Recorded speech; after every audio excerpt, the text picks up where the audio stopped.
Je sais pas si vous voyez mon écran. Oui, oui, nous voyons. Merci. D'accord, merci pour la confirmation. Donc, je voudrais aussi remercier le Ribus pour donc cette communication et aussi tous ceux qui ont donc organisé donc l'activité. Donc, merci beaucoup pour aussi cette confiance. Et donc, comme l'espère le modérateur, monsieur le modérateur, comme il a dit, moi, je travaille au niveau de la division des statistiques de la FAO. Et à ce titre, je travaille beaucoup dans l'assistance technique au pays, donc notamment les départements de statistiques agricoles ou bien les départements,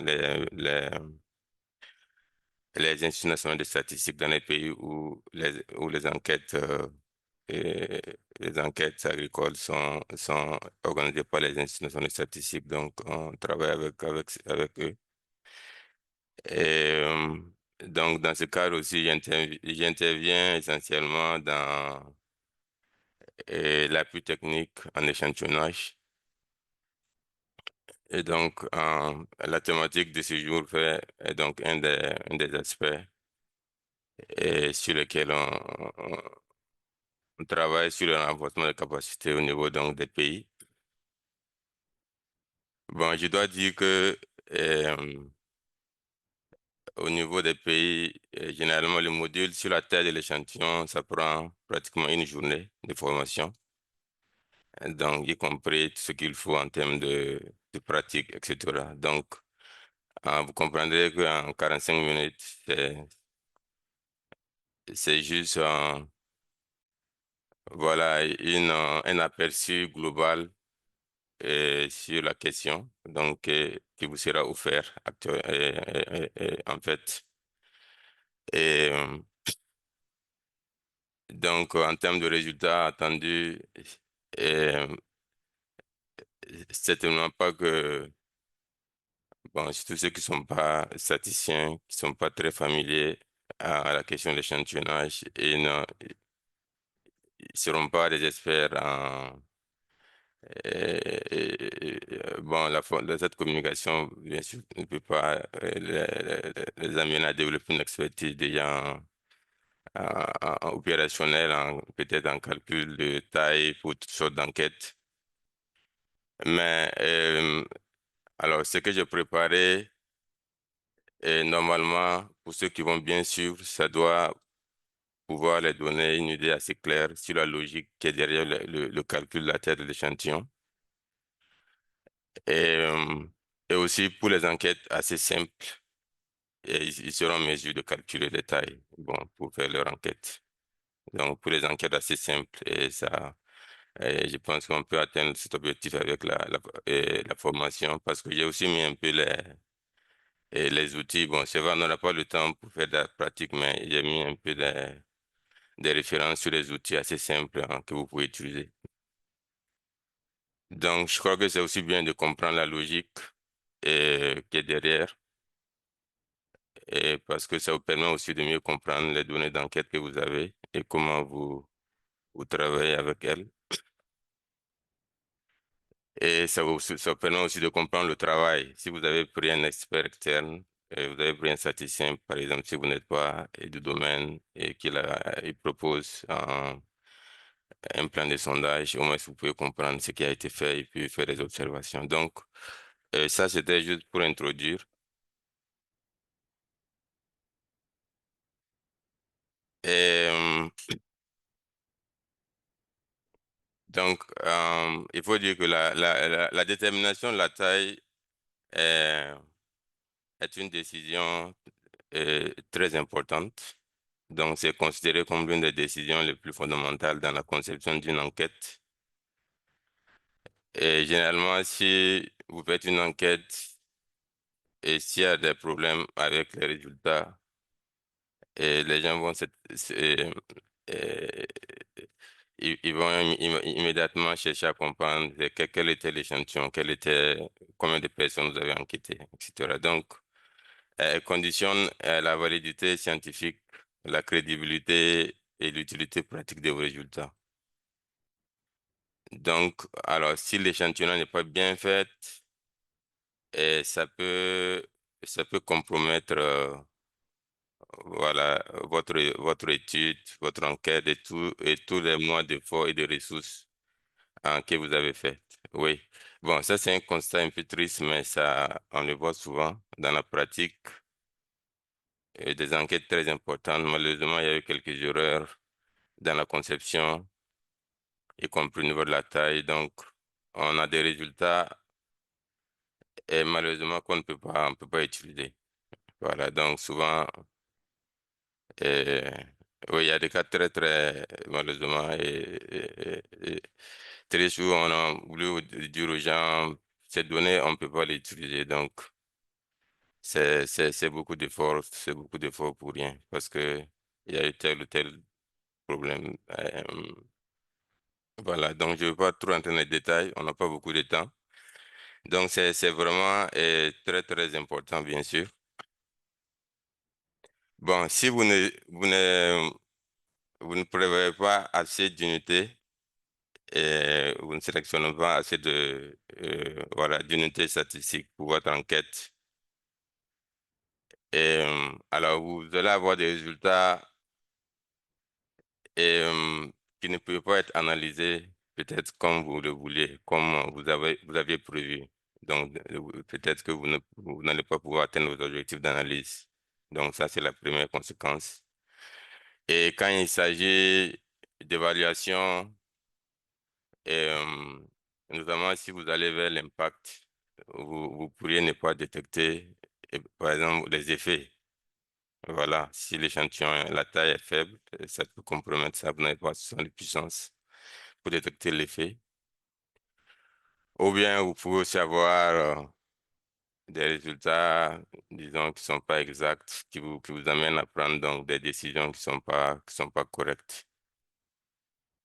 Bon, et dans les cas contraires aussi, si vous sélectionnez trop de personnes, et, que nécessaire, bon, c'est en fait un gaspillage de ressources. Donc, la taille de l'échantillon a un impact direct sur le budget de l'enquête. Donc, alors, si c'est beaucoup, il faut recruter plus d'enquêteurs. Et voilà, et en fait, ça suit même tout le processus parce qu'après, au niveau des bases de données, vous aurez aussi des bases très grandes. Il faut prévoir beaucoup de jours de traitement. Donc, ça a une implication très forte sur le coût. Alors, si vous prenez plus que nécessaire, c'est pas optimal, bien sûr. Et bon, vous allez voir quand on calcule la taille. Bon, quand on calcule la taille, on se donne des objectifs de qualité en général. Donc, on veut une enquête qui va nous donner une erreur qui soit moins que, voilà, qui soit à un certain niveau. On veut pas trop d'erreurs. Donc, si vous fixez un niveau d'erreur, à partir d'une certaine taille, même si vous augmentez, vous allez voir que euh, l'augmentation n'améliore pas trop vos, vos résultats. Donc, ça ne sert pas aussi je veux dire, bon, ça ne c'est pas aussi nécessaire d'augmenter pour augmenter, voilà. Alors, l'autre chose aussi qu'il faut savoir, c'est que quand il s'agit d'une enquête, l'erreur d'enquête, euh, euh, les erreurs dans l'enquête ne viennent pas forcément de l'échantillonnage. Donc, alors ça aussi, il faut le dire, beaucoup de fois, on accuse à tort la taille de l'échantillon. S'il y a des problèmes, on dit c'est l'échantillon qui ne fait pas. Alors qu'il y a d'autres aspects et, alors alors prendre en compte, bien sûr, les erreurs d'échantillonnage sont importantes. Mais aussi, il y a des erreurs qui ne sont pas dues à l'échantillonnage, qu'il faut travailler à minimiser, bien sûr. Donc, euh, l'erreur totale alors, l'erreur totale d'enquête. Bon, ça, c'est un concept, seulement vous le savez. Il y a un concept d'erreur totale d'enquête. Donc, qui est généralement divisé en deux parties. Donc, les erreurs d'échantillonnage et les erreurs qui ne sont pas dues à l'échantillonnage. Donc, il faut travailler à minimiser l'erreur totale d'enquête. Quand vous faites, vous voulez concevoir, et si vous voulez concevoir une enquête, bien sûr. Donc, l'erreur d'échantillonnage, ça, l'erreur d'échantillonnage, c'est la variance et le biais. Donc, si vous faites un échantillonnage probabilistique, vous avez tiré aléatoirement vos unités, suivant un plan donné, on peut estimer l'erreur d'échantillonnage. Voilà, c'est ça aussi l'avantage de la sélection aléatoire. Donc, il y a la variance, il y a le biais, et je crois qu'on aura le temps de revenir sur ces aspects après.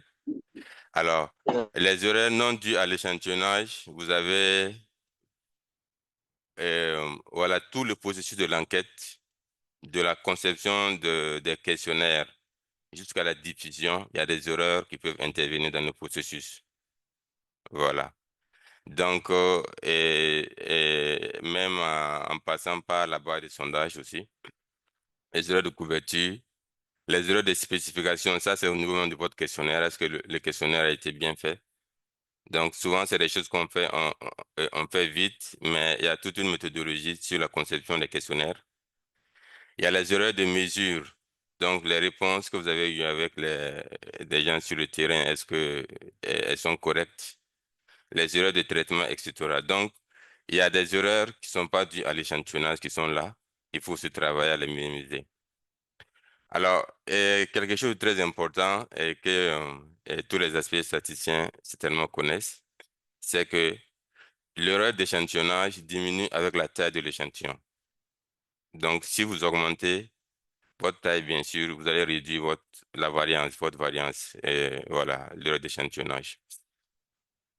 Alors, par contre, l'erreur non due à l'échantillonnage, elle augmente avec la taille de l'échantillon. Donc, plus vous augmentez la taille, plus vous allez augmenter éventuellement les erreurs non dues à l'échantillonnage qui sont inévitables, qui peuvent parvenir donc qui peuvent survenir donc au niveau donc de votre enquête. Donc, c'est pourquoi j'ai dit, c'est bien d'augmenter l'échantillon, c'est une bonne chose pour réduire l'erreur d'échantillonnage, mais il faut savoir calculer pour juste vous limiter à l'échantillon nécessaire. Parce qu'il y a un peu ce compromis non, entre aussi le coût et la qualité. Donc, euh, c'est ça la stratégie, c'est limiter à l'échantillon nécessaire et prévoir des ressources pour aussi réduire les erreurs qui ne sont pas dues à l'échantillonnage. Ça, c'est très important. Voilà, donc ça, c'est juste pour expliquer pourquoi il faut savoir, il est important de savoir bien calculer la taille. Alors, euh, voilà, organiser des enquêtes qui seront, comme on dit, coût efficient. C'est-à-dire, bon, c'est très efficace en termes voilà, c'est efficace et puis bon, ça vous permet de pouvoir le réaliser et dans des bonnes conditions avec les ressources que vous avez. Bon, rapidement, sur la question de la taille, ça c'est un exemple que j'aime un peu donner au niveau des pays. C'est un exemple un peu célèbre. Ça, c'était l'élection présidentielle américaine de 1936. Donc, il y avait donc ces deux candidats-là, il y a Landon et puis Roosevelt. Alors, vous avez ces journaux qu'on appelle Literary Digest, donc, qui a organisé une enquête, juste un sondage pour savoir qui va gagner. Et vous avez aussi Gallup qui démarrait son business aussi, alors, ce qui a aussi conçu son échantillon pour prédire qui va gagner. Voilà. Alors, le journal a utilisé un échantillon de 2,4 millions d'électeurs. Et il a prévu que c'est avec cet échantillon, son enquête, ils ont prévu que c'est Landon qui allait gagner avec 57%. Bon, Gallup a pris un échantillon de 50 000 électeurs. Euh, et il a prévu que c'est Roosevelt qui allait gagner, en fait. Bon, finalement, c'est Roosevelt qui a gagné. Voilà. Donc, alors, l'échec donc de la prédiction du journal, c'était assez évident parce que c'est vrai, la taille était élevée, mais euh, il y a un problème, un problème de biais de sélection et un problème aussi de couverture. Voilà. Donc, la taille, c'est bien, mais en dehors de la taille, n'oubliez pas les autres aspects. Et bien sûr qu'on ne va pas couvrir dans cette formation qui consiste dans ce webinaire qui est lié donc à comment donc vous préparez votre base de sondage et comment est-ce que vous procédez avec la sélection de votre enquête. Donc, pour le calcul, généralement, il y a deux options. Donc, vous pouvez calculer votre échantillon sur la base de vos objectifs de mesure. Ou bien, bon, la seconde option aussi, c'est que si déjà vous voyez que votre budget n'est pas suffisant, si vous connaissez bien les coûts unitaires, vous avez déjà fait d'autres enquêtes dans le passé, vous pouvez déjà voir quelle est la taille d'échantillon que mon budget peut couvrir. Voilà. Et donc, vous calculez la taille en fonction du budget, après vous essayez de voir, alors, quel est le niveau de précision ou bien quelle est la puissance statistique. Et bon, si vous partez avec une enquête pour estimer un changement, et voilà, et que donc cette taille m'offre, voilà. Donc, il y a, bon, ces deux stratégies, mais bon, c'est un peu lié, non? Parce que même si vous commencez par calculer la taille et, pour minimiser vos erreurs, et bon, après, il faut faire un costing, il faut déjà voir avec cette taille quel va être le budget, voilà. C'est ça. Donc, mais on va voir les deux aspects parce que bon, le deuxième aspect aussi n'est pas évident. Il faut pour avoir le coût unitaire d'une enquête, c'est pas toujours évident. Et dans le pays, c'est presque impossible à avoir.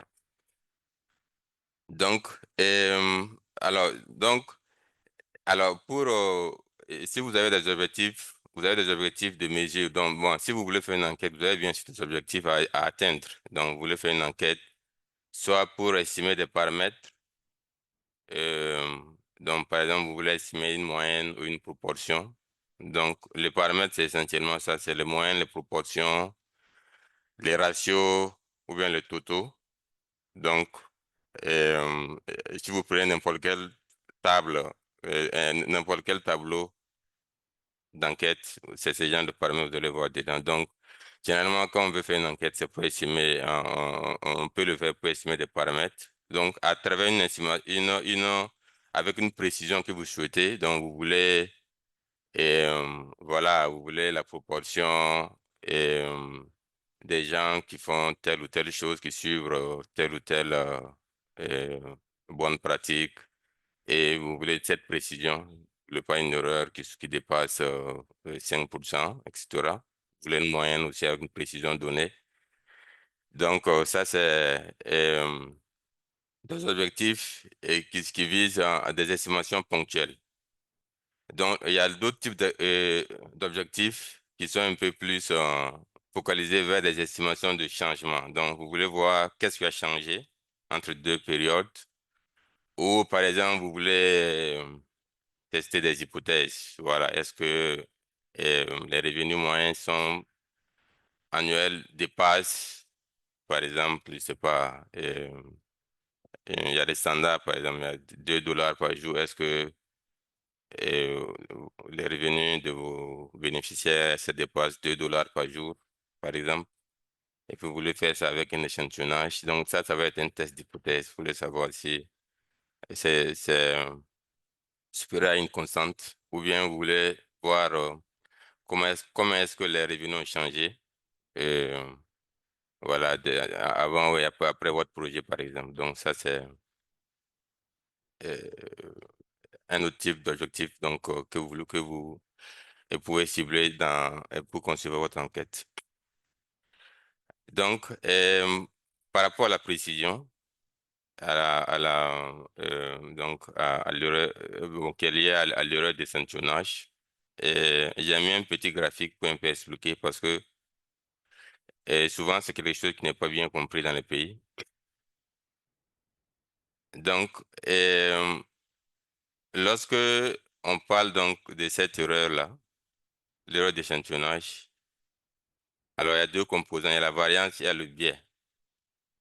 Bon, vous voyez, quand vous faites une enquête et vous avez les données d'enquête, vous l'utilisez pour faire des estimations.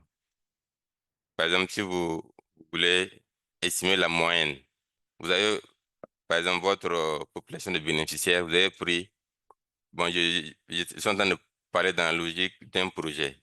Voilà, comme c'est sur l'évaluation, vous avez votre population de bénéficiaires, vous avez pris un échantillon. Alors, parce que vous n'avez pas les moyens pour enquêter tout le monde. Donc, avec l'échantillon, vous allez faire des estimations pour toute la population. Donc, c'est ce qu'on appelle l'inférence. Voilà, donc l'extrapolation. Vous allez faire des estimations pour toute la population. Donc, pour ça, vous utilisez ce qu'on appelle des estimateurs. Donc, avec votre échantillon, vous pouvez calculer la moyenne de la population. Quel est le revenu moyen de tous mes bénéficiaires avec donc les revenus moyens que vous pouvez avoir dans l'échantillon. Voilà. Donc, la monnaie dont vous calculez la moyenne dans votre échantillon, c'est un estimateur que vous utilisez. Bon, il y a plusieurs types, plusieurs façons de calculer une moyenne, par exemple. Voilà. Mais vous allez mettre une moyenne simple. Par exemple, si vous avez fait un tirage aléatoire simple.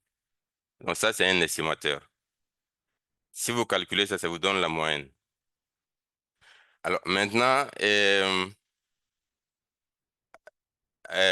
avec ça, vous pouvez aussi calculer l'erreur d'échantillonnage. Maintenant, quelle est l'erreur d'échantillonnage? Bon, la question qui se pose, c'est que quand vous faites l'enquête, vous tirez un échantillon pour l'enquête. Mais en fait, il y a plusieurs échantillons qu'on peut tirer à partir de votre liste de bénéficiaires. Ça peut aller en termes de millions, le nombre d'échantillons possibles qui peuvent être tirés. Alors, qu'est-ce qui prouve que l'échantillon que vous avez tiré pour faire l'enquête, qui prouve que c'est un bon échantillon? Qu'est-ce qui prouve que si quelqu'un d'autre avait tiré un autre échantillon pour faire la même enquête, mais de façon indépendante, les résultats qu'il a et les résultats que vous avez, est-ce que ça va être la même chose ou ça va être proche? Ouais. Donc, c'est cette variance-là, en fait, et comme voilà, c'est ça qui est qu'on considère comme le concept de la variance. C'est la variance de l'échantillonnage. Donc, c'est ça, en fait, qui reflète l'erreur de votre enquête. Voilà. Donc, ici, vous avez un petit graphique. Euh, voilà. Vous avez un petit graphique, et c'est en anglais, excusez-moi. Donc, vous avez la variance ici. Donc, ça, c'est variance basse, variance élevée, biais qui est bas, biais qui est élevé. Voilà. Bon, le biais, en fait, aussi, c'est le biais de votre estimateur. Voilà. Donc, en statistique, c'est un concept, bon, les statisticiens comprennent ça très bien.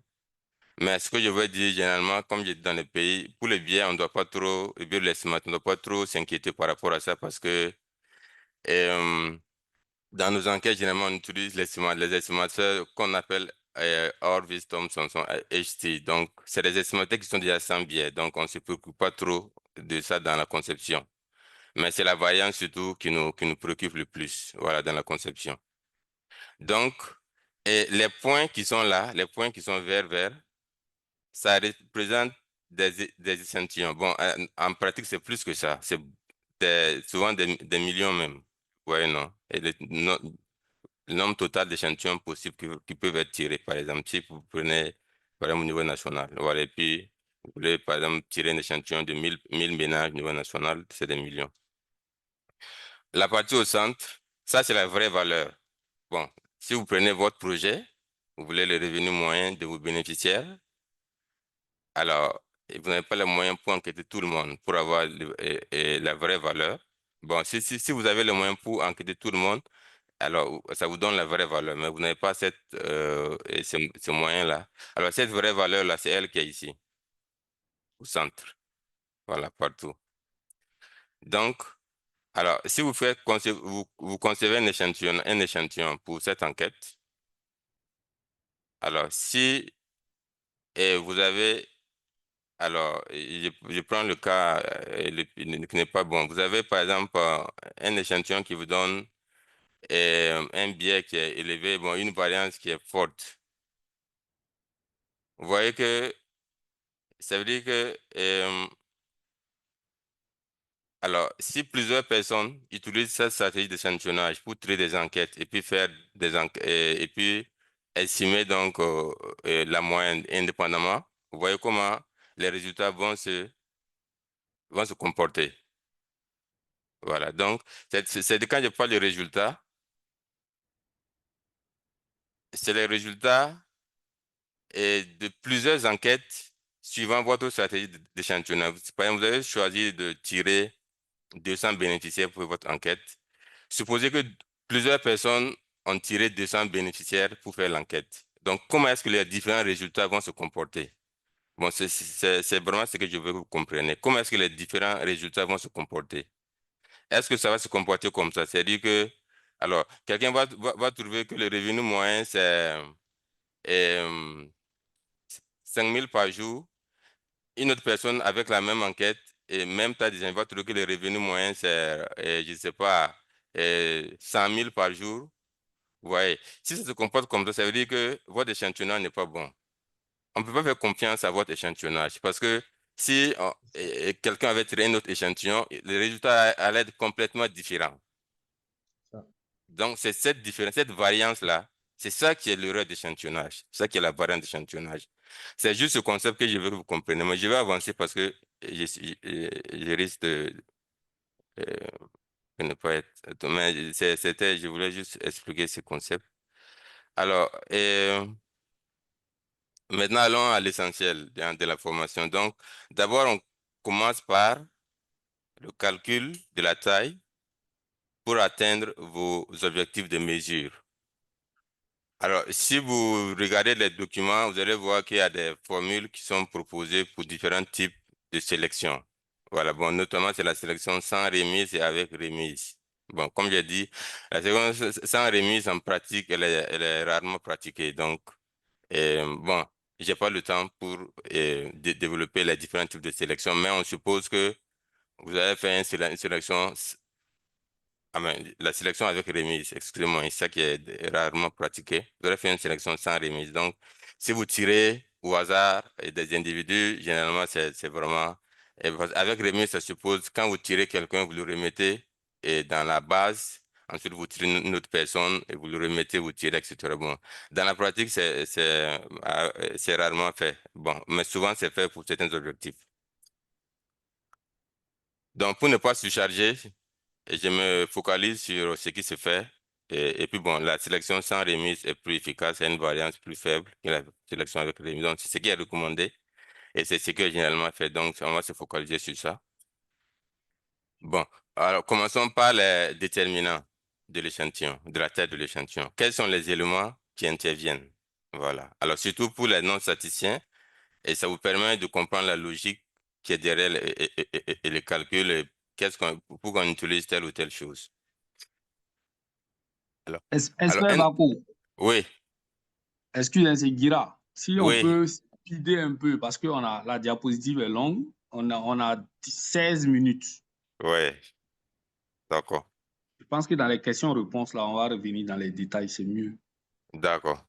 Mm. Alors, Merci. donc, euh, premier déterminant, c'est le domaine d'enquête. Voilà, si vous avez une enquête, vous avez vos bénéficiaires. Si c'est un grand projet, par exemple, peut-être que vous couvrez plusieurs provinces ou je sais pas, plusieurs villages, par exemple.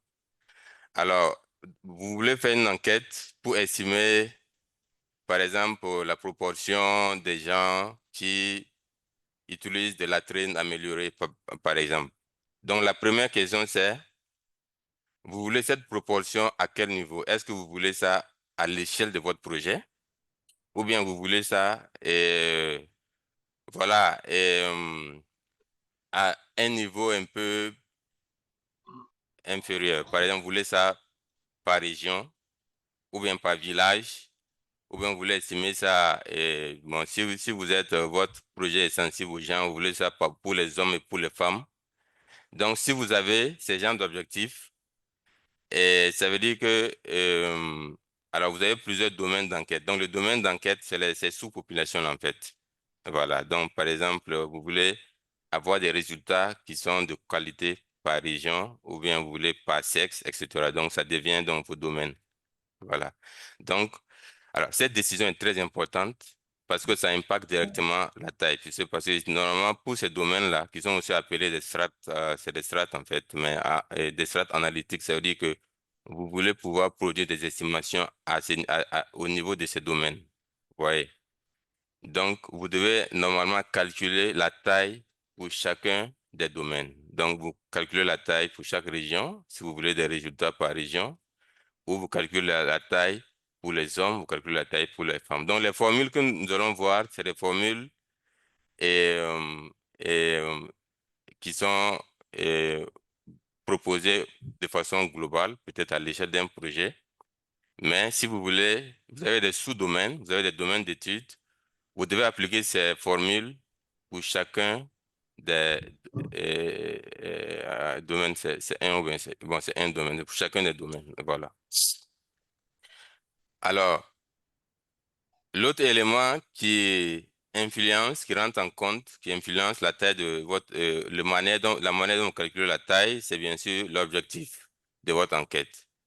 Donc, comme j'ai dit, en fonction de l'objectif, bon, et je peux même aller sur parce que par la suite, on va proposer les calculs en fonction donc, des différents types d'objectifs. Donc, vous voyez si vous voulez faire une estimation ponctuelle, calculer des moyennes dans la population, ou bien vous pouvez estimer un changement, ou bien si vous voulez faire, par exemple, une modélisation, etc. Donc, alors, ça, ces objectifs, normalement, c'est pas décidé par vous qui concevez l'enquête. Donc, c'est déjà connu à l'échelle du projet. Donc, c'est discuté avec, c'est échangé, ou bien c'est même imposé par la personne qui paye pour l'enquête.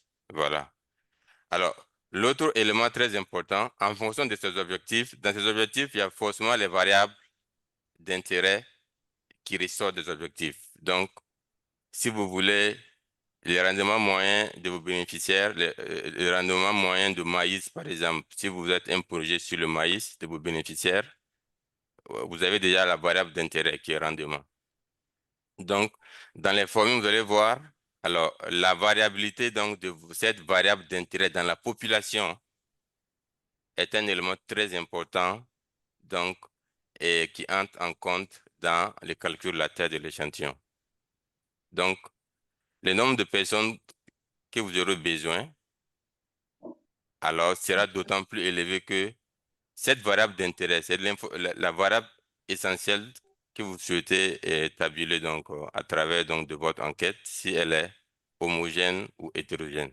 Voilà. Alors, les non-statisticiens souvent aussi ont des problèmes pour comprendre ça. Donc, je prends un exemple très simple, généralement. Alors, ici, nous sommes à presque 200 participants, par exemple. Alors, si on vous dit que les 200 participants donc, dans cette communication, et on vous dit de calculer une taille d'échantillon pour estimer leur âge moyen, l'âge moyen de ceux qui sont connectés, par exemple. Alors, si quelqu'un vous informe que, bon, en fait, tous ceux qui sont connectés, ils ont le même âge. Et vous êtes chargé donc de calculer une taille d'échantillon. Alors, combien de personnes vous avez besoin pour, par exemple, estimer la taille, l'âge moyen des participants?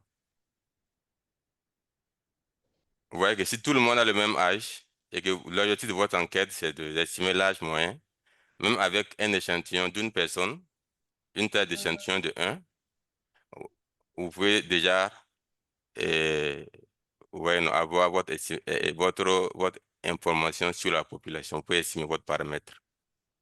Voilà. Alors, mais ce n'est pas le cas, bien sûr. Ceux qui sont connectés ont certainement déjà très différents. Donc, si vous voulez sélectionner des gens pour pouvoir avoir l'âge moyen de tout le monde, c'est tellement que vous devrez aller avec un échantillon, vous devez calculer votre échantillonnage. Et ça va dépendre aussi de, bien sûr, la variance de l'âge, comment est-ce que l'âge varie, vous voyez, non, dans notre population. Donc, ça, c'était un exemple aussi pour éclaircir. Alors, l'autre élément aussi très important, c'est la marge d'erreur que vous pouvez tolérer dans votre enquête. Donc, vous voulez faire une enquête pour estimer, par exemple, je prends toujours le rendement moyen. Bon, je suis un peu dans l'agriculture, donc ça vient automatiquement. Par exemple, vous voulez le rendement moyen de maïs. Vous savez que globalement, le rendement de maïs est au niveau, par exemple, de votre pays, c'est autour de 3 tonnes à l'hectare. Vous allez dire, bon, alors moi, je vais rendement, mais je ne veux pas une erreur qui dépasse 200 kilos à l'hectare, par exemple. Voilà. Donc, et ça, c'est la marge d'erreur que vous voulez tolérer. Voilà. Et là, lorsque vous l'estimez, vous l'estimez de façon absolue, ça devient la marge d'erreur absolue. OK? Vous pouvez aussi l'estimer de façon relative. Vous voulez le rendement, mais avec une erreur qui ne dépasse pas 10%. Voilà, une erreur qui ne dépasse pas 10%. Bon, 10% de 3 tonnes, ça va être 300 kilos par exemple. Donc, les deux sont liés en fait, mais dans les formules, il y a des formules avec la marge absolue, formules avec la marge relative. Voilà. Donc, ça, les choix est à votre niveau, mais généralement, la marge relative est plus facile à déterminer. Donc, alors, les choix de cette marge aussi importante, plus elle est faible, c'est-à-dire plus vous voulez des données, des résultats de très bonne qualité, très précises, vous voulez un échantillon qui va vous donner des résultats avec des erreurs très faibles, plus vous avez besoin de plus de personnes. Donc, et ça se voit dans la formule facilement. Donc, en termes d'erreur tolérée aussi, il y a aussi l'erreur de votre estimateur. Voilà, que vous pouvez intégrer. Alors, généralement, dans les instituts statistiques aussi, ils impliquent ce qu'on appelle le coefficient de variation. Donc, pour ça aussi, il y a le coefficient de variation donc, dans la population, le coefficient de variation d'un estimateur. Bon, peut-être ce concept peut être un peu difficile pour les non-statisticiens, mais le concept de coefficient de variation d'un estimateur aussi est important parce que quand vous faites votre enquête et que vous tabulez, vous produisez vos tableaux, normalement, vous devez aussi estimer les erreurs de vos estimations. Et si les erreurs d'échantillonnage, la variance, par exemple, est très grande, vous pouvez décider de ne pas publier les résultats parce que vraiment, les résultats ne sont pas bons. Voilà. Donc, dans beaucoup d'instituts de sondage, euh, une variable très, voilà, que beaucoup préfèrent, c'est aussi, bien sûr, on peut sortir l'intervalle de confiance avec les marges aussi pour valider. Mais avec le coefficient de variation, ça facilite la validation parce qu'il y a généralement, les instituts de sondage ont des critères d'erreur. Donc, basés sur le coefficient de variation, à partir de tel seuil, on considère que la qualité est mauvaise. La variance est très grande, donc on ne peut pas publier ces résultats, par exemple, ou bien on publie, mais en avertissant les utilisateurs. Donc, vous allez voir des formules aussi avec le coefficient de variation. C'est aussi un choix que beaucoup préfèrent parce que, étant donné qu'ils vont utiliser ces critères pour valider après les données, ils préfèrent aussi l'adopter dans la phase de calcul pour s'assurer qu'ils vont avoir des résultats avec des précisions qui seront bien sûr en bas de ces seuils-là. Alors, il y a ce qu'on appelle, il y a l'intervalle de confiance, donc avec le niveau de confiance et la valeur critique. Alors, ça aussi, c'est assez important. Donc, ça rentre dans le cadre. Alors, vous allez voir ces éléments dans les formules. Donc, c'est-à-dire que si vous voulez calculer, vous voulez que votre enquête vous donne 95% de niveau de confiance, par exemple. Ça veut dire que 95% des niveaux de confiance pour avoir donc des résultats qui seront de qualité, c'est-à-dire qui auront une erreur en bas de votre erreur tolérée, par exemple. Vous voulez des erreurs qui seront en bas. Par exemple, vous voulez euh, un rendement avec une erreur de moins de 10%, mais vous voulez ça avec 95% de confiance. Ça veut dire que vous voulez que si 100 personnes tirent des échantillons différents avec votre stratégie d'échantillonnage, votre taille, que 95% de ces échantillons-là, et si on fait l'enquête avec ces différents échantillons, que les résultats soient à l'intérieur de votre intervalle de confiance. Bon, il y a le concept de la puissance statistique qui intervient beaucoup, donc notamment pour les estimations, les estimateurs vous voulez estimer un changement. Donc on touche maintenant l'évaluation, notamment l'évaluation d'impact surtout. Alors, donc, dans ce cas, vous avez besoin, il y a la puissance qui intervient.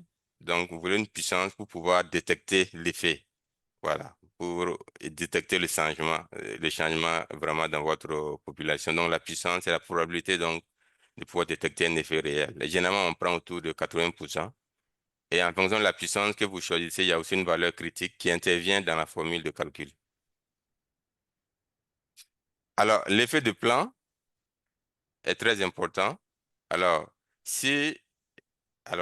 bien sûr, on n'a pas le temps de couvrir tous les types toutes les méthodes de sondage, mais en termes de méthode, il y a la méthode de sondage aléatoire simple. C'est-à-dire que vous avez votre liste de bénéficiaires, vous tirez aléatoirement directement parmi vos bénéficiaires. C'est un sondage aléatoire simple. Alors, si au lieu de faire ça, vous voulez tirer des villages bénéficiaires d'abord. Ensuite, à l'intérieur de ces villages bénéficiaires, tirer quelques bénéficiaires pour votre enquête. Ça devient un sondage à 2 degrés. Voilà. Donc, dès lors que vous ne prévoyez pas faire un sondage à 1 degré, vous devez prendre en compte l'effet de plan dans votre calcul de taille d'échantillon. Parce que dès que vous allez à 2 degrés plus, vous augmentez la variance, vous augmentez votre erreur d'échantillon. Donc, vous devez aussi augmenter la taille en conséquence. Donc, c'est ça l'effet de plan. Alors, vous allez voir ça dans les formules. Donc, alors ici, je pense que les collègues vont vous partager les slides après. Donc, j'ai mis un peu une petite revue des différentes valeurs d'effet de plan qui peuvent vous orienter. Mais généralement, on les prend entre 1,50 et voilà, 1,53, quelque chose comme ça, voilà. Et aussi, c'est un facteur qu'on utilise pour ajuster la taille quand elle est très élevée. Mais il y a des méthodes plus avancées pour estimer l'effet de plan. Alors, vous pouvez simuler, vous pouvez aussi, bon, et l'estimer avec les coefficients intragraphes. Donc, si vous faites une ANOVA dans Stata, ils vous donnent le coefficient intragraphe. Donc, vous pouvez utiliser ça pour faire ça. Alors, un autre conseil important, c'est l'effet minimal détectable. Ça, c'est surtout pour les estimations de changement. Par exemple, vous voulez faire une évaluation. Alors, vous décidez de quel est le niveau de changement que je vais détecter avec mon enquête. Voilà. Par exemple, si vous avez les revenus, est-ce que vous voulez détecter un changement de 20% dans les revenus, etc. Bon, mais généralement, si vous prenez le cas logique d'un projet, vous avez une idée sur ces effets-là, parce que c'est des choses ça fait partie des résultats attendus généralement. Donc, dans le cas logique, on peut déjà avoir une idée sur ça. Alors, ce qu'il faut aussi savoir, c'est qu'il ne faut pas être très ambitieux par rapport à cet aspect parce que plus vous voulez détecter un effet très faible, plus vous avez besoin de plus et d'une taille d'échantillon très Monsieur élevée. le Donc, ça Président. fait exploser. Voilà, c'est peut-être si ceux qui ne parlent pas peuvent fermer leur micro. Alors, plus vous voulez un effet, je suis en train de me répéter, faible, détecter un effet faible, vous avez besoin d'échantillonnage. Voilà, c'est ça. Donc, c'est un peu comme si vous perdez un bic Alors, avec une petite torche, vous pouvez voir, mais si vous perdez une aiguille, vous voulez détecter, retrouver l'aiguille, il faut une puissance une aiguille, une lame avec une puissance très, très plus importante pour pouvoir voir ça. Alors, donc, il y a d'autres déterminants qui sont très importants. Et je pense que je vois qu'il est déjà l'heure, mais déjà, se voler sur les déterminants, je crois que pour les non-statisticiens, c'est déjà très important. Ça vous permet de comprendre la logique Bah, qui est bah, derrière le calcul. bah, Marco, Donc, espère Marco. oui, Tu peux poursuivre. Faut aller si tu peux poursuivre en allant sur ce que tout le monde peut comprendre. Ce qui est trop spécifique là, comme on va partager les slides, les gens pourraient revenir même si c'est en off pour plus de compréhension, quoi. Faut pas interrompre, faut poursuivre. d'accord. Donc, d'autres déterminants qui interviennent, c'est très important parce que vous allez les voir dans les formules. Donc, c'est bien que vous savez pourquoi on voit ça, pourquoi ils mettent ça, pourquoi ils mettent ça. Voilà. Donc, il y a le taux de réponse que vous attendez ou bien le taux d'attrition. Si vous voulez suivre votre échantillon sur plusieurs passages, par exemple. Donc, c'est les gens qui quittent l'échantillon, qui quittent même vos villages bénéficiaires ou bien qui ne veulent plus répondre. Donc, ce taux de réponse-là, et vous anticipez sur ça. Parce que vous savez que vous avez besoin de 200 personnes et connaissant un peu la zone, ou bien même si vous ne connaissez pas, vous pouvez supposer que bon, c'est 80% des gens qui vont accepter de répondre à mon enquête. Donc, si 80% vont accepter de répondre, alors vous multipliez votre 200 par 1,25. Donc, c'est 1 divisé par 80% pour augmenter votre taille en anticipant sur le taux de réponse que vous allez avoir. Même chose pour l'attrition, des gens qui vont quitter, si vous prévoyez des migrations, etc. Alors, vous devez intégrer ça dans le calcul. Bien sûr, les ressources, votre budget est important. Donc, quand vous allez finir le calcul, vous allez faire un costing pour valider avec le budget. La population totale, voilà. Donc, ça aussi, c'est très important. Et souvent, les non-statisticiens n'arrivent pas à comprendre. En fait, de façon simple, de façon classique, la taille de l'échantillon ne dépend pas de la population totale. Donc, vous avez vu, je vous ai dit que si on est 200 ici, si on a le même âge avec une personne, on peut estimer l'âge moyen. Si vous prenez une autre population, des gens qui sont quelque part d'autre, et qui sont 50, qui ont des âges différents, vous avez besoin de plus d'une personne là-bas, alors que la population est plus faible que notre population.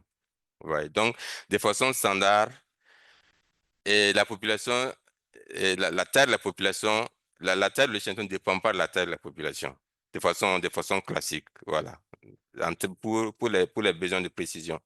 Voilà. Alors, maintenant, je dis ça parce que souvent, quand les gens du terrain, quand ils regardent les gestions, ils disent, mais pourquoi il y a plus de personnes ici et puis il y a moins, on tire moins de personnes ici. On sélectionne moins d'échantillons ici. Bon, c'est parce que la variable d'intérêt là, ça varie moins là-bas, par exemple. Donc, on n'a pas besoin de beaucoup de gens là-bas, par exemple. Voilà. Alors, mais là où la population totale intervient, c'est lorsque votre taux de sondage est très élevé. Par exemple, si on a 200 et on calcule la taille, on dit il faut 100 personnes. Vous voyez, donc, il y a ce qu'on appelle l'ajustement, la correction sur population finie. Voilà, donc, dès que votre taux de sondage est inférieur à 5%, donc, taux de sondage, c'est taille de l'échantillon divisé par la population totale. Alors, il y a cette possibilité-là qui vous est offerte de faire l'ajustement, la correction en population finie et ça permet de ramener votre taille aussi à un niveau un peu bas. Alors, donc, comme le modérateur l'a dit, on va aller vers les choses qui sont très faciles à comprendre pour tout le monde. Alors, comment vous calculez la taille d'échantillon pour estimer une moyenne ou une population ou une proportion? Donc, ça, c'est peut-être, ça s'applique plus aux enquêtes de suivi ou bien, par exemple, voilà, vous avez votre population de bénéficiaires. Vous voulez juste une enquête pour avoir des informations et puis, par exemple, pour renseigner votre matrice de résultats. Voilà. Donc, quel échantillon vous tirez pour pouvoir avoir le revenu moyen de vos bénéficiaires, la proportion des bénéficiaires qui sont en train qui suivent effectivement les bonnes pratiques que votre projet est en train de leur montrer, par exemple. Alors, en termes d'étapes de calcul, premièrement, il y a ce qu'on appelle la taille d'échantillon effective. Donc, ça, c'est la taille dont vous avez besoin si vous prévoyez faire un échantillonnage aléatoire simple. Vous voulez seulement, vous prévoyez tirer vos bénéficiaires sur la liste, directement, à partir de la liste des bénéficiaires. Voilà. Donc, sondage aléatoire simple. Ça, c'est. Et on commence toujours là. Il y a les formules de base sont basées sur ça. Donc, on appelle ça la taille effective. Donc, après la taille effective, on multiplie par l'effet des sondages. Donc, l'effet des sondages, je l'ai déjà expliqué en fait. Donc, si vous prévoyez aller avec un échantillonnage, peut-être de 2 degrés, vous voulez tirer des villages avant de tirer vos ménages. Donc, vous multipliez par l'effet de sondage. Et après, vous multipliez par le taux de réponse. Alors, ce que je n'ai pas mis ici, et je crois que j'ai oublié de mettre ça même dans toute la présentation, c'est l'ajustement en population finie. Donc, si après ça, vous calculez votre taux de sondage, si elle est moins de 5%, elle est plus de 5%, vous faites l'ajustement en population finie. Voilà. Donc, généralement, dans les grandes enquêtes, le taux de sondage est assez faible. Donc, ça veut que c'est quelque chose qu'on ne fait pas couramment. Alors, pour mesurer une proportion, voici la formule, chers amis. Donc, ça, c'est la formule de la taille effective. Par exemple, vous voulez estimer, vous avez votre base de bénéficiaires, vous voulez estimer la proportion des personnes qui utilisent les latrines. Alors, voici la formule qu'il faut utiliser. Alors, les Z, on a déjà vu, c'est bien la valeur critique. Le E, dans le cas de la proportion, avec la proportion ici, c'est la marge absolue en fait que vous souhaitez alors avoir. Par exemple, vous pouvez cette proportion avec une marge de plus ou moins 5% par exemple. Donc, alors, le P ici, alors, euh, si vous avez une idée sur plus ou moins, vous avez une idée sur la proportion de vos bénéficiaires qui font la bonne pratique, vous pouvez adopter ça pour dans votre pays ici. Voilà, vous utilisez ça ici pour calculer la taille. Donc, si vous voulez calculer la taille, presque une proportion, et c'est bien d'avoir une idée sur cette proportion dans la population. Donc, vous pouvez échanger avec des gens, vous pouvez faire une appréciation. Si vous avez ça, ça vous facilite les calculs. Donc, ça, c'est vraiment une méthode de calcul très simple. Donc, vous voyez, en fonction de la proportion, vous voyez les tailles. Donc, ce qu'on dit, c'est que, alors, si vous n'avez aucune idée de la proportion, prenez une proportion de 50%, 0,5. Ça vous donne la taille maximale que vous pouvez avoir. Donc, c'est une taille conservative, mais elle peut être trop élevée. Par exemple, si vous avez, votre proportion est loin de 50%. Donc, si vous avez, alors, par exemple, vous attendez à une proportion faible, c'est mieux de ne pas utiliser les 50% parce que ça vous donne une taille trop élevée que vous n'en avez besoin. Voilà. Donc, c'est ça, en fait, un peu la logique. J'ai mis ici un exemple. Alors, quand vous allez lire les slides, certainement, vous allez comprendre facilement. Donc, si vous voulez aller avec le 2 degrés, alors, vous devez donc multiplier par l'effet du sondage. Donc, ici aussi, j'ai mis un exemple en supposant que vous voulez tirer d'abord des villages bénéficiaires et puis tirer des ménages, 10 ménages par village bénéficiaire. Donc, j'ai mis un exemple ici. Donc, peut-être pour conclure sur ça, euh, alors cette façon de calculer la taille est très facile. Je pense que tout le monde peut faire ça. C'est vraiment très facile. Donc, généralement, si vous avez une enquête, alors que vous voulez concevoir une enquête, vous voulez faire une enquête, si l'objectif est essentiellement qualitatif. Par exemple, vous voulez juste avoir la satisfaction des bénéficiaires. Est-ce qu'ils sont... je pense qu'il y a un micro qui est ouvert. Est-ce que la personne peut fermer? Donc, si vous avez une enquête avec des objectifs essentiellement qualitatifs, comme j'ai dit, vous voulez apprécier voilà, la satisfaction des gens, des bénéficiaires sur le projet, leur avis sur le projet. Vous voulez essentiellement aussi voir les réalisations. En fait, il y a combien de pourcents qui scolarisent en fait après le projet, par exemple, vous voulez évaluer combien de pourcents scolarisent, combien de pourcents ont un revenu et bon, pas le revenu parce que ça devient en fait quantitatif. Donc, combien de pourcents ont accès à une source d'eau améliorée, par exemple. Il y a des exemples d'objectifs d'évaluation que j'ai mis ici. Mais de façon générale, pour toute enquête où l'objectif est beaucoup plus qualitatif, bon, ça, c'est une formule que vous pouvez utiliser pour avoir une idée sur la taille, sur le nombre de personnes dont vous avez besoin pour l'enquête. Voilà. Donc, et il y a aussi les outils. Comme j'ai dit, bon, il y a, pour les experts, il y a les outils avec les logiciels qui sont là. Et il y a aussi même un peu quelques sites. Bon, il y a des sites vraiment très utiles. En ligne, si vous mettez calculateur de taille d'échantillon, vous allez voir beaucoup de sites. Et il y a beaucoup de sites qui sont focalisés sur cette histoire de proportion-là. Donc, vous utilisez, vous calculez la taille, vous avez une idée sur le nombre de personnes dont vous avez besoin. Et une chose importante, c'est que, encore, si vous voulez sortir des résultats par sous-domaine, vous devez répéter ça pour chaque sous-domaine. Ça, c'est très important. Alors, moyenne, estimation de moyenne. Bon, à ce niveau, ça commence à se compliquer. Vous voulez estimer le revenu moyen de vos bénéficiaires. Donc, il y a aussi des formules qui sont là en fonction de la marge d'erreur que vous voulez utiliser. Mais les formules sont assez simples, comme vous le voyez. Et, voilà, comme vous le voyez. Et ça, c'est des formules pour le truc là, un sondage aléatoire simple. Donc, si vous voulez après faire plusieurs degrés, vous devez faire, comme j'ai dit, je ne vais pas répéter, je ne vais pas surcharger les formules. Voilà, donc je n'ai pas mis ces choses-là. Donc, l'effet de sondage et l'histoire le taux de réponse là, ça, c'est des choses que vous devez faire, vous devez appliquer après. Et lorsque vous utilisez les formules que je présente, ça, c'est des formules pour les tailles effectives, et sans ajustement pour non-réponse, pour effet de plan, ou bien pour population finie, correction en population finie, voilà. Alors, cette slide est très, très importante, y compris pour les experts statisticiens, parce que alors, les formules que vous avez dans les livres, y compris les formules qui sont ici, la plupart, les éléments que vous devez utiliser qui sont là, c'est des éléments de population. Donc, le S ici, le S carré, c'est la variance dans la population. Voilà. Et aussi le coefficient de variation ici, c'est le coefficient de variation de la variable dans la population.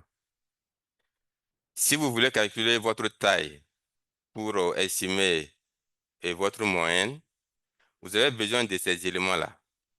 Mais c'est sûr que si vous voulez les avoir directement, les calculer directement, il faut des données de recensement. Et c'est sûr que vous n'avez pas vos données de recensement pour ça. Donc, c'est des éléments que vous devez estimer à partir souvent d'une enquête pilote, bon, mais ça sera, ou bien à partir d'une enquête précédente, donc même une enquête nationale, par exemple. Donc, quand on dit estimer, il faut vraiment estimer. Il ne s'agit pas de prendre alors, une donnée d'enquête et calculer la variance de votre rendement avec les microdonnées de l'enquête, la variance sur l'échantillon et venir pour le mettre dans la formule. Ça, c'est pas correct. J'ai vu que beaucoup de statisticiens font l'erreur dans les pays. Il faut estimer le paramètre avec votre donnée d'enquête. Alors, pour l'estimation de paramètres, bon, comme l'expert l'a dit, bon, ça, c'est des choses un peu compliquées. Peut-être je vais aller vite. Après, vous allez voir, vous pouvez voir ça avec les slides. Mais il faut estimer les paramètres. J'ai mis les commandes et j'ai aussi mis maintenant, lorsque vous avez les paramètres, comment vous estimez les paramètres de population avec ça. Donc, il y a les relations fonctionnelles qui sont là. Donc, ici aussi, vous avez les outils et qui peuvent vous aider. OK, voilà. Donc, on va terminer avec euh, l'estimation du changement. Voilà. Donc, généralement, alors, pour les évaluations, on peut être intéressé dans les changements. Quels sont les changements qui sont intervenus dans ma population de bénéficiaires? depuis donc le début de mon projet jusqu'à la fin.